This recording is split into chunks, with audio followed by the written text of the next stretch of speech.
Teks anekdot. Pengertian teks anekdot. Teks anekdot adalah sebuah cerita atau kisah yang mengandung sifat lucu.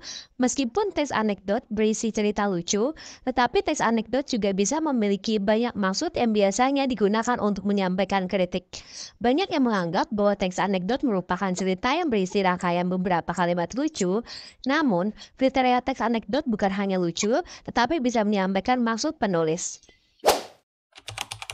Ciri-ciri teks anekdot. Yang pertama, mampu menghibur dan membuat tertawa. Hal ini berarti teks anekdot membuat beragam kisah lucu atau humor. Kedua, memiliki sifat menggelitik. Berarti teks anekdot dapat membuat setiap orang yang membacanya akan merasa terhibur dengan kisah lucu yang terdapat di dalam teks. Ketiga, memiliki sifat menyindir.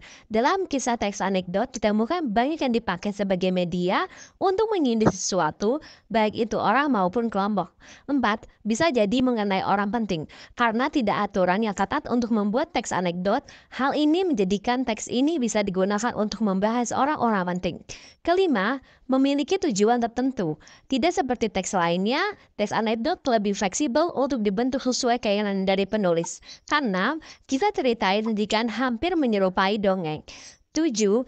Mengenai tentang karakter hewan dan manusia sering terhubung secara umum dan realistis. Tujuan teks anekdot.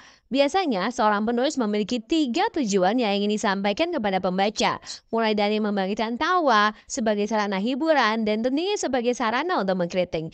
Yang pertama, membangkitkan tawa pembaca, memiliki ciri bersifat lucu. Oleh karena itu, dalam membuat teks anekdot dibutuhkan kemampuan dalam memahami selera humor yang sesuai dengan suatu keadaan. Kedua, sebagai sarana hiburan. Dalam teks anekdot sebagai sarana hiburan, yaitu untuk menghibur pembaca. Oleh karena itu, tak sedikit orang yang akan terhibur setelah membaca teks anekdot. Ketiga, sebagai saran untuk mengkritik. Sudah dijelaskan dari pengertian teks anekdot bahwa biasanya digunakan untuk mengkritik tentang sebuah peristiwa yang sedang terjadi. Dengan adanya teks anekdot, pembaca akan tertawa, terhibur, sekaligus mendapatkan suatu informasi dalam bentuk kritikan. Struktur teks anekdot. 1. Abstrak. Bagian awal paragraf yang biasanya digunakan untuk memberikan gambaran awal kepada pembaca mengenai keseluruhan isi cerita. 2. Orientasi. Berisi awal kejadian sebuah cerita bisa disebut juga sebagai latar belakang dari sebuah peristiwa utama yang terjadi. 3. Krisis. Akan menjadi bagian dari cerita yang bertugas untuk memberikan penjelasan mengenai masalah utama dari teks. 4. Reaksi. Merupakan bagian yang digunakan untuk melengkapi suatu cerita, digunakan untuk menyelesaikan masalah dalam sebuah cerita teks anekdot. 5. Koda.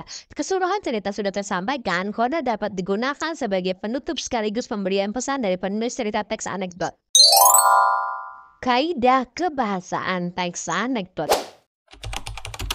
1. Menggunakan kata keterangan waktu lampau. 2. Menggunakan kata penghubung. 3. Menggunakan kata kerja. 4. Mengabarkan urutan peristiwa berdasarkan waktu. 5. Menggunakan jenis pertanyaan retoris, yaitu kalimat pertanyaan yang tidak mengharuskan untuk dijawab. Berikut ini adalah contoh teks anekdot. Penjual roti. Pada suatu hari Senin, tepatnya pukul 9.30, ada seorang penjual roti yang lewat di depan rumahku. Tidak lama ada satu di antara teman kelasku yang bernama Dani memanggil si penjual roti itu. Tidak menunggu lama, sang penjual roti datang untuk menghampiri Dani yang sedang duduk santai di depan rumahku. Jual roti apa, Bang? Gimana rasanya, enak semua enggak? Enak deh, ada macam-macam dan tentunya rasanya enak tuh deh. Wah, mantap deh kalau enak, Bang. Yang ini roti rasa apa ya, Bang? Roti yang ini rasanya coklat deh. Oh, coklat ya. Kalau roti yang di dalamnya rasa apa ya, Bang? Oh, yang rotinya di dalamnya ada slice strawberry deh, jadi rasanya ya strawberry. Oh, yang roti ini rasanya apa ya, Bang? Kalau ya roti ini rasanya nanas deh. Lah, terus roti yang beneran yang mana, Bang? Dari tadi abang kok ngomong buah-buahan terus, sama sekali rotinya nggak diomongin. Sebenarnya orang ini jualan buah apa jualan roti sih, Bang? Kok saya jadi bingung ya, Bang? Kalau gini caranya aku jadi beli deh, Bang. Habisnya abang ngebingungin sih.